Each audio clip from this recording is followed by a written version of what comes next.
Well, if 2021 was a rough year, I'm a little bit afraid for what the rest of 2022 has for me. Maybe I'm being a little bit hyperbolic, but I've got a lot to cover in this video, so buckle in. But 2022, so far, at the very least, for the first, I can't believe we're already in 4 months into 2022, has been a fucking roller coaster. It's a roller coaster I don't feel like I have control of anymore, and I say that in both a positive and negative way, because I think a lot of things that have happened this year are overall pretty positive. At the same time, a lot of things that have happened this year, I feel like the world just has had it out for me since the beginning of this year, man. So let's talk about it.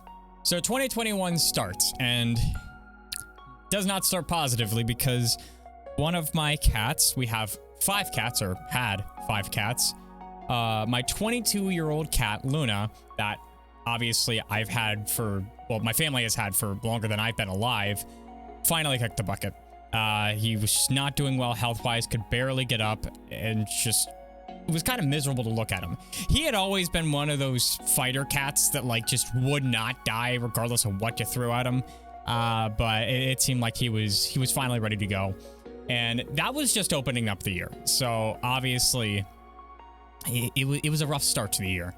And it only got worse directly after that, because I think directly after Luna's passing, my 18-year-old cat, KK, literally named KK, suddenly just would not eat properly, was losing weight rapidly, went from like 13 pounds to like 4 pounds within the span of a month.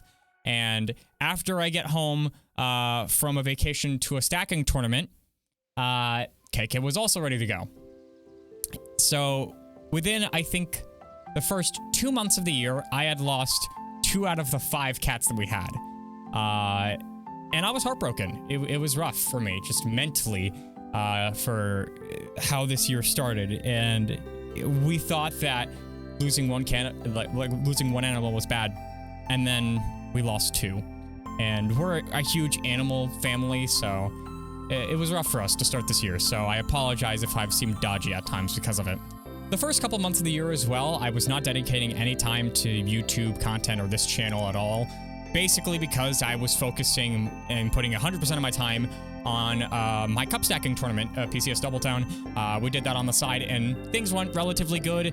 Statistically speaking, it didn't perform as well, but performance speaking, it was so much fun to actually run the tournament.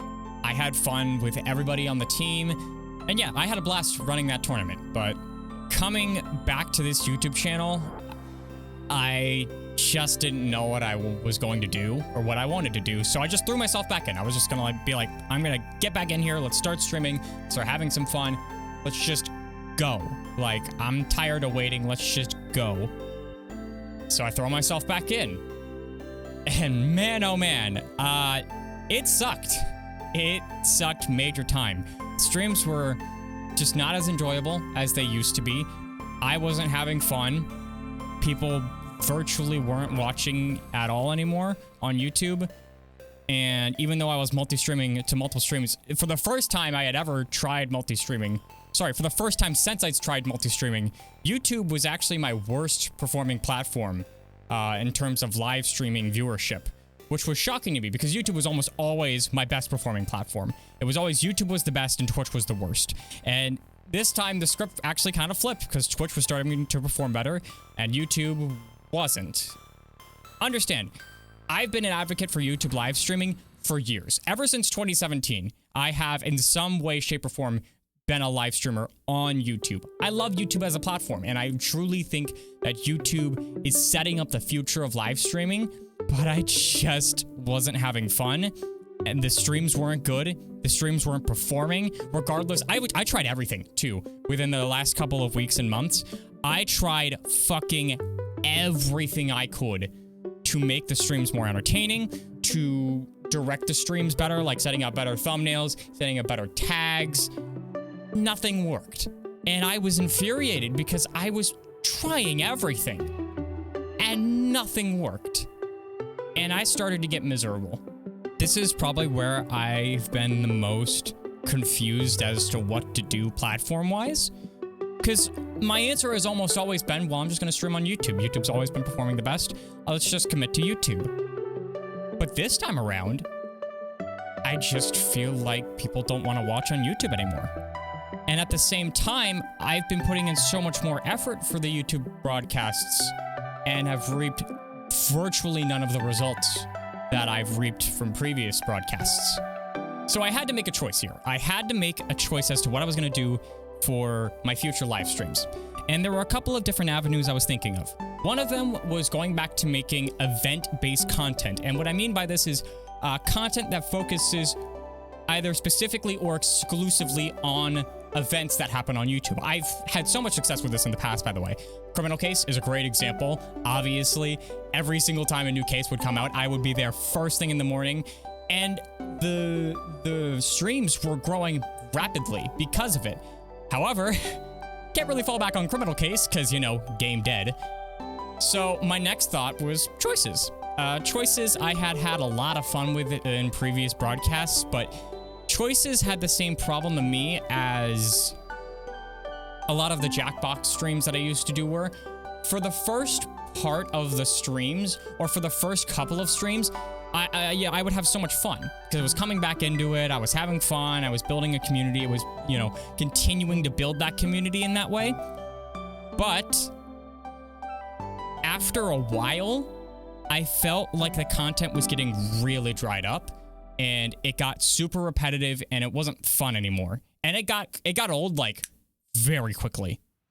So obviously that presented a problem. If I'm going to commit to Choices, there's a huge risk at hand of what happens if I get burnt out again, or if I just don't enjoy the books that I'm reading, or, you know, like a bajillion different problems that could easily happen with just leaning in on one specific game or one specific event-based niche again. And I made this mistake previously with Criminal Case with not expanding outwards from that game specifically. But I don't really know if I would be willing to commit to doing that event-based stream logic again because of how much risk is involved. Because if I do it again and I find a game or two that lasts a while and people want to watch my broadcast of it, great. Obviously, you know, we'll find a lot of success there and I can begin to work on building my brand through that niche. But if it isn't successful, or the streams aren't growing, or I'm not being pushed out to more people, or even if it does work and I can't grow my niche outside of those games, I'm kind of fucked again. And I just don't think it's a risk I'm willing to take. And the other option that not only made a lot more sense to me, but made a lot more sense to what I like to do as a streamer and as a broadcaster was not streaming on YouTube anymore. And this is where this is going to be a little bit of a unfortunate spot to talk about things, but I'm just going to be straight up with you guys. I don't like the current landscape of YouTube live streaming right now. I feel like if you're a big name streamer and you are streaming on YouTube, you're going to be fine. Like if you already have an established audience, you're going to be a-okay. And if you grow as a creator on YouTube and then you stream to YouTube, like you already have to have that following though. And that's not really something that I currently have right now in comparison to a lot of the other top names that are streaming on YouTube, like your Courage JDs and Dr. Disrespects and Tim the Tatmans, and even some of the other, like, maybe more niche-specific streamers like Noah J, Valkyrie, that type of thing. So if you already have an established audience, you're probably going to find a lot of success streaming on YouTube. But if you don't, and you have to build from the ground up, you basically have to pray that the YouTube algorithm blesses you, because again, I basically did everything I could right. And again, that's talking thumbnails, that's talking posting a bunch of YouTube shorts and TikToks and making multiple videos a week.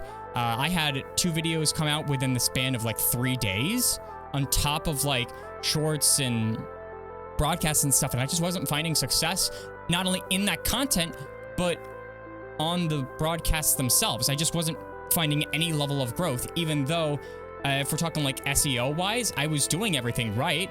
So it was the question, do I want to keep taking a gamble with YouTube and trying out new things? Or do I want to try something completely the opposite direction and try streaming on Twitch for a while. And after thinking about it, and after kind of looking at all of the pros and cons, Twitch just makes more sense for me. I love doing events on YouTube, and I will definitely continue to do, smaller event-based content, bigger event-based content on YouTube, like charity streams, whatever it is, Speaking of which, I do plan in the near future to have another charity stream lined up for y'all. I don't know when, but I'll update you guys if and when we do another one. But for simpler gaming-based content, and for the more just click and play type of streaming that I like to do, where I don't have to do as much upfront setup as you definitely do have to do with like YouTube and Facebook, Twitch just makes so much more sense to me. So I'm going to take the gamble. I'm going to jump the other side for once. As much as I have complained about Twitch, and definitely those complaints are still mostly valid, like Twitch does still have its problems, but so does YouTube, and so does Facebook, and so does TikTok, which was another genuine consideration. But right now, I think Twitch is going to be mostly optimal for my success if I play my cards right. So I've officially re-signed my Twitch affiliate contract, and I will officially be streaming, for the meantime, on Twitch. So if you'd like to find my streams, I'll be streaming 2 to 3 times a week on twitch.tv/KianSchoolFX. I will have a schedule out whenever it's ready. I'm not entirely honest. I'm not entirely sure as to when the schedule will be out, but once I have things ready, I'll let y'all know.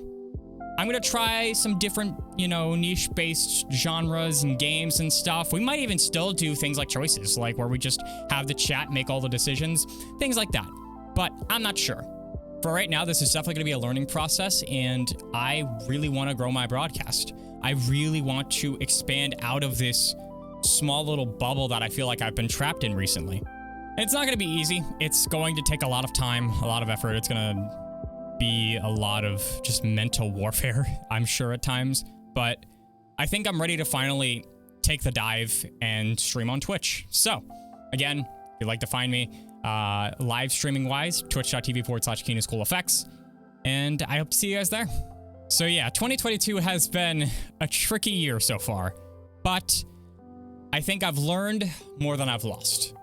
And I think that we're going to keep learning. I think that this time is going to, if I can actually put my head down and get to work, I think I'll finally be on the right track to actually finding good success as a creator.